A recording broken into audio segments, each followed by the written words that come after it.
Good evening, नमस्कार, आदाब। तो मैं हूं आपका host for this evening Rahul. और जैसा कि आपको पता है कि मिथबस्टर के हर एक वीकेंड्स में हम बुलाते हैं एक सेलिब्रिटी। और इस बार जो हमारे साथ ज्वाइन कर रहे हैं, he is none other than Hulk himself.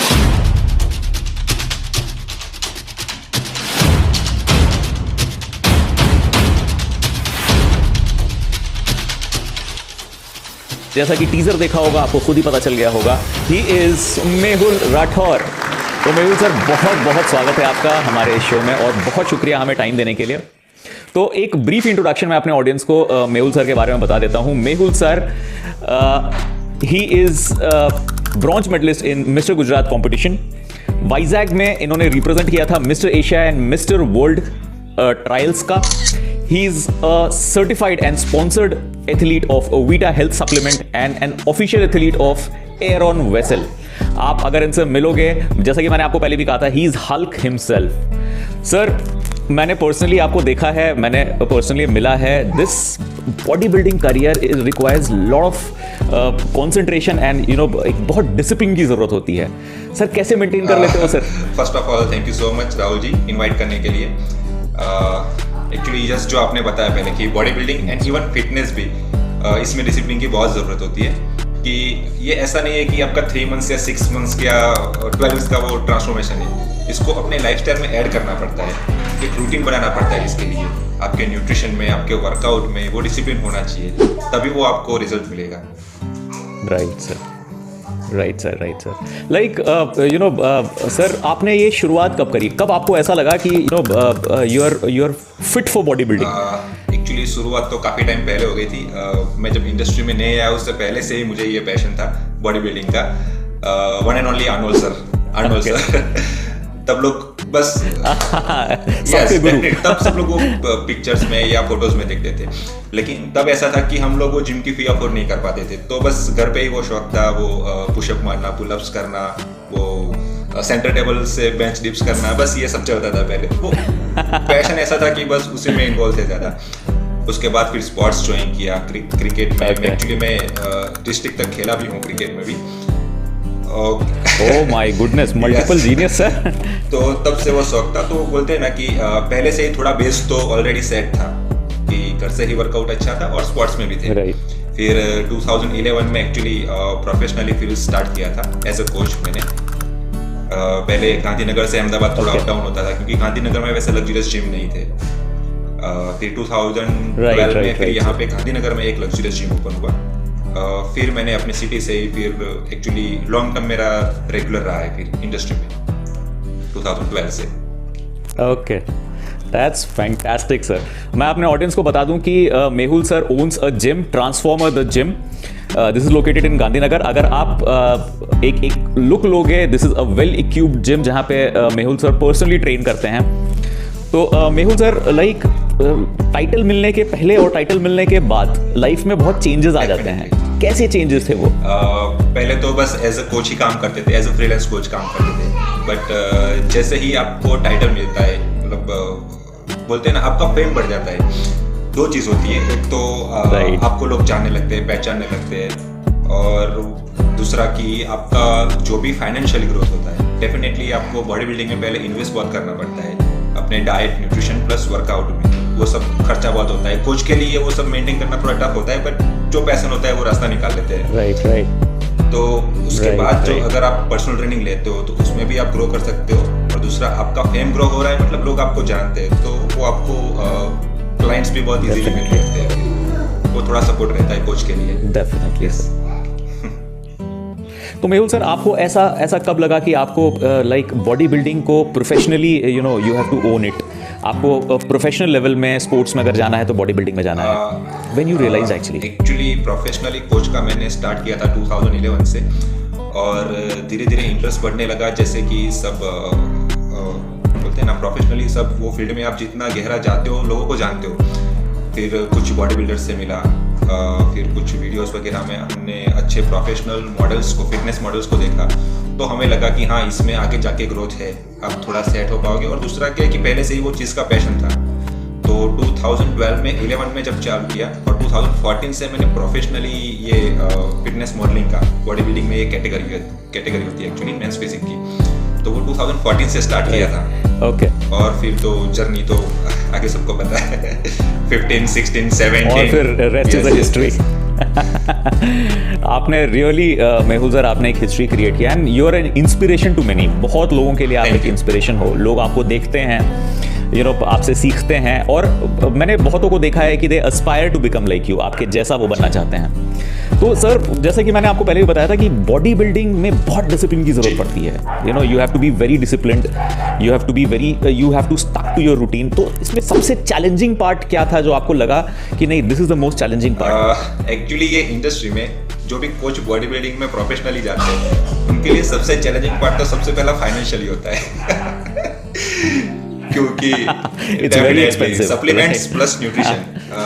लेकिन दूसरी चीज़ है कि उनका क्या है कि कोच के पीटीज भी रहते हैं, जैसे कि 6 पीटी है या 8 पीटीज है, तो वो पीटीज करवाने एक्चुअली आपको रेगुलरली 1 आवर का सेशन होता है, कभी 1 आवर के 1.5 आवर भी हो जाते हैं। वो सेशंस लेने, मतलब आपका ऑलरेडी 7 to 8 आवर्स का ड्यूटी तो हो ही जाता है।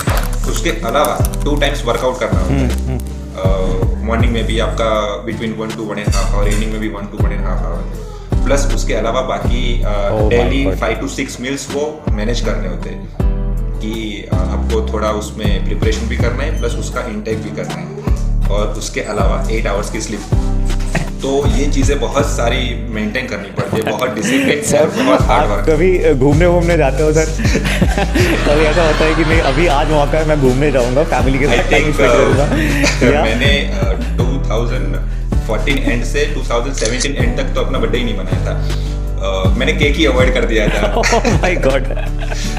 मतलब मैं अपने फ्रेंड सर्कल से दूर रहता था ज़्यादातर, क्योंकि मैं टाइम बहुत कम दे पाता था, क्योंकि ऐसा था कि एक तो प्राइवेट जॉब होता है, तो क्या होता है कि कंपनी में जिस तरह से ज़रूरत होती है, तो ऐसा था कि स्टाफ वहाँ पे बहुत कम था, तो 8 आवर्स के 10 आवर्स हो जाते हैं, 11 आवर्स हो जाते हैं, और उसके अलावा फिर आपको ये सब चीज़ें मेंटेन करनी होती है। तो एक टाइम ऐसा था कि मैं बहुत अकेला रहता था, मतलब जो भी फ्रेंड्स था, मतलब वो वहीं पे, जो काम है हमारा वहीं पे, बाकी ज्यादा टाइम नहीं दे पाते थे, इवन फैमिली को भी। उसके बाद टाइम नहीं दे पाते थे। ये सर जैसे क्या होता है कि हम अगर बाहर निकलते हैं, हमें समोसे देख के, पकोड़े देख के, चाट देख के, गोलगप्पे देख के बहुत क्रेविंग होती है। सर कैसे रोकते हो अपने आप को? वो बस एक दिमाग में गोल होता है कि नहीं, हमें ये करना है, वो एक अपना ड्रीम होता है कि ये अचीव करना है, तो बस उसके लिए हो जाता है। बाकी सर मैं थोड़ा सा मिथ की, यस प्लीज एक्चुअली बाकी मैं थोड़ा सा मिथ की सर। हाँ बोलो ना सर, पहले आप बोलो। बॉडी बिल्डिंग का भी ऐसा होता है कि एक ऑफ सीजन होता है। जब आप कंपटीशन फिनिश करते हो तो एक ऑफ सीजन भी होता है, तब वो अपना जो भी थोड़ा बोलते हैं ना, बड़ा बोलो या थोड़ी इच्छाएं बोलो, वो सब खत्म कर लेते हैं, जो भी खाने की इच्छा हो। Oh my God. अब सर थोड़ा सा मिथ की तरफ बढ़ते हैं। जैसे कि मैंने आम यूथ्स में देखा है, या मैं पब्लिक से बात करता हूँ, तो सप्लीमेंट को लेके दे आर वेरी एप्रीहेंसिव। बहुत ऐसा बोलते हैं कि जैसे सप्लीमेंट जो होता है, चाहे वो क्रिएटिन हो, चाहे वो प्रोटीन सप्लीमेंट हो, वे प्रोटीन हो, हाँ, या प्री वर्कआउट जो लेते हैं ये लोग, उसको लेके बहुत सारे मिथ्स हैं यूथ में। तो व्हाट डू यू से sir, what do you call on supplements? सबसे पहली चीज तो सप्लीमेंट्स के बारे में जो मिथ्स है, सब अभी जो बहुत चल रहा है कि सबको ऐसा है कि ये लेने से हार्ट अटैक हो रहा है। एक्चुअली ऐसा, हाँ बट ऐसा कुछ नहीं है। जैसे आप देखोगे अभी का ऐसा है कि सबका लाइफस्टाइल वैसे हो गया है। आप देखोगे तो स्ट्रेस लेवल सबका बहुत ज्यादा है, स्लीप साइकिल बहुत कम हो गई है सब लोगों की, और फूड आप देखोगे कि जनरली ऐसा हो गया है कि ये सब ऑनलाइन फैसिलिटीज से, और जो लाइफस्टाइल में बोल रहा हूँ कि जैसे कि ग्रुप में ज्यादा बाहर जाना, तो वीकली 1 to 2 टाइम सबका बाहर खाने का ज्यादा होता है, कि जंक फूड ज्यादा इंटेक करते हैं। तो ये सब चीजों की वजह से कोलेस्ट्रॉल लेवल एक तो हाई जाएगा, स्लीप साइकिल खराब है तो उसकी वजह से भी आपका बीपी हाई रहेगा, और बाकी स्ट्रेस की वजह से भी। तो इन सब चीजों की वजह से एक्चुअली हार्ट अटैक्स के प्रॉब्लम ज्यादा होते हैं। बट क्या है कि वो सप्लीमेंट्स, या मतलब ये एक तो फिटनेस इंडस्ट्री अभी काफी बूम इंडस्ट्री है कि ये काफी ग्रो हो रहा है, तो कुछ अच्छी चीजें भी है और हाँ कुछ बुरी चीजें भी है कि सप्लीमेंट्स अगर आप ले रहे हो तो डेफिनेटली पहले प्रोफेशनल कोच को आप हायर कीजिए, आप उनसे पूछिए, गाइडेंस उनसे लीजिए, आपके गोल के अकॉर्डिंग कौन सा सप्लीमेंट्स आपके लिए सही है, कौन सा आपको लेना चाहिए, तो वही आपको गाइड करेगा और उन्हीं से आपको लेना चाहिए। डायरेक्टली वो नहीं परचेस करना चाहिए, ये मेरा सजेशन है actually. Right sir, right. Like even आप भी सर सप्लीमेंट यूज़ करते होगे, एंड मीनवाइल आपने अपनी बाकी के डाइट्स में भी बहुत सारी चीज़ें ऐसी करी होंगी कि जो कि एनफ प्रोटीन्स आपको दे रहे हैं, एनफ कार्ब्स दे रहे हैं और जो रिक्वायर्ड है बॉडी के लिए। Sir what is your routine as in meals की अगर रूटीन की बात करें तो आप कैसे कैसे मील्स लेते हो, किस किस वक्त लेते हो? जी एक्चुअली ऐसा होता है कि डेली मेरा जब मैं ऑन सीजन रहता हूँ तो मेरे दिन के 6 मील हो जाते हैं, और जब भी ऑफ सीजन रहता हूँ तो ऐसा होता है कि मील्स मेरे थोड़े 1-2 मील कम हो जाते हैं। बाकी ऐसा होता है कि मॉर्निंग से हमारे पीटी के रूटीन तो स्टार्ट हो जाते हैं। तो मॉर्निंग में सबसे बेस्ट हमारा होता है कि हम भी कोई लिक्विड इंटेक ले लेते हैं, जिसमें अपना oats, dry fruits, protein shake वो सब मिक्स करके उसका शेक बना देते हैं। तो क्या है कि हम ड्यूटी के साथ, मतलब जो पीटी ले रहे हैं उसके साथ भी हम इंटेक कर सकें। उसके बाद में ब्रेकफास्ट का टाइम होता है, तो ब्रेकफास्ट के लिए हम लोग 15-20 मिनट निकालेंगे। उसमें भी मेरा ऐसा ही होता है कि मैं कुछ भी protein, carbs and good fat का सोर्स रखता हूँ। प्रोटीन में जैसे कुछ भी मेरा बॉइल्ड एग्स है, कार्ब्स के लिए ये वाइट ओट्स होते हैं, एंड गुड फैट्स के लिए ड्राई फ्रूट्स होते हैं। फिर आता है लंच, तो लंच में भी सेम अपना चिकन 100 ग्राम, कार्ब्स के लिए ब्राउन राइस या तो sweet potato, and salad, vegetable salad. Same मेरा इवनिंग का मील हो गया, फिर डिनर भी मेरा सेम हो गया। मतलब ये जो प्रोटीन, कार्ब्स एंड फैट का इंटेक जो है वो सेम रखना होता है कि सारे मील्स में, जैसे कि मैंने 20-20-20 सब सेट कर दिया है, तो उसके हिसाब से मुझे काउंट करके सारे मील्स रखने पड़ते हैं। जैसे कि मैंने 6 मील रखे हैं, तो 6 मील में मेरा कैलोरीज प्लस मेरा प्रोटीन, कार्ब्स और फैट का इंटेक डिवाइड रहेगा। तो उसके हिसाब से मैं अपने मील्स सेट करता हूँ। ये तो बहुत साइंटिफिक मील लग रहा है सर मेरे को सुन के। मेरे ख्याल से मैडम को बहुत परेशानी हो जाती होगी जब आप बोलते हो कि मुझे 20 ग्राम्स ये चाहिए, 20 ग्राम्स वो चाहिए, 50 ग्राम्स वो चाहिए। थोड़ा परेशानी रहता है, वो कंप्लेन आई थिंक जनरली रहता है। आई थिंक सारे कोच के वाइफ का ही जनरल कंप्लेन होगा sir. Sir now mister Gujarat, mister India में आपने ट्रायल दिया and you represented Gujarat in mister Asia and mister world. What next, क्या देख रहे हो सर आप? एक्चुअली अभी तो काफ़ी टाइम से मेरा, जब मैंने जिम ऑन किया है तो बिजनेस में काफ़ी टाइम से पड़े हम लोग, और बाकी ये जो कोविड का बीच में गैप था, मैंने प्रिपरेशन भी वापस कर लिया था। ये लास्ट नवंबर में एक्चुअली मेरा प्लानिंग था कंपटीशन के लिए, बट समाव ऐसा हो गया कि शोल्डर इंजरी की वजह से मैं खेल नहीं पाया। तो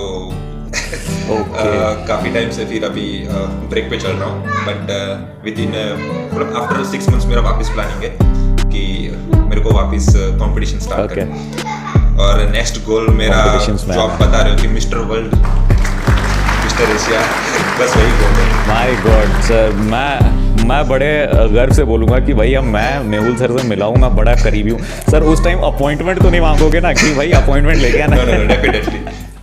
We'll definitely do our next session. So, ladies and gentlemen, boys and girls, this was Mehul Rathor. Mehul Rathor, bronze medalist in Mr. Gujarat. He represented Gujarat in Mr. Asia and Mr. World trial. He's a sponsored model for Health Vita supplement and a sponsored athlete for Aeron Vessels, and the owner of Transformer the gym in Gandhinagar and Ahmedabad region. So this was Mehul Rathor. बहुत ही soulful message sir ने दिया आप लोगों को कि fitness routine और gymming, exercise, workout को एक डेली रूटीन बनाइए। इसको don't make it a passion, like this is very important for you, for your health, for your future, for the people who are surrounded by you. तो मिलते हैं अगले episode में with new celebrity. Till then your own Rahul is signing off. Bye bye.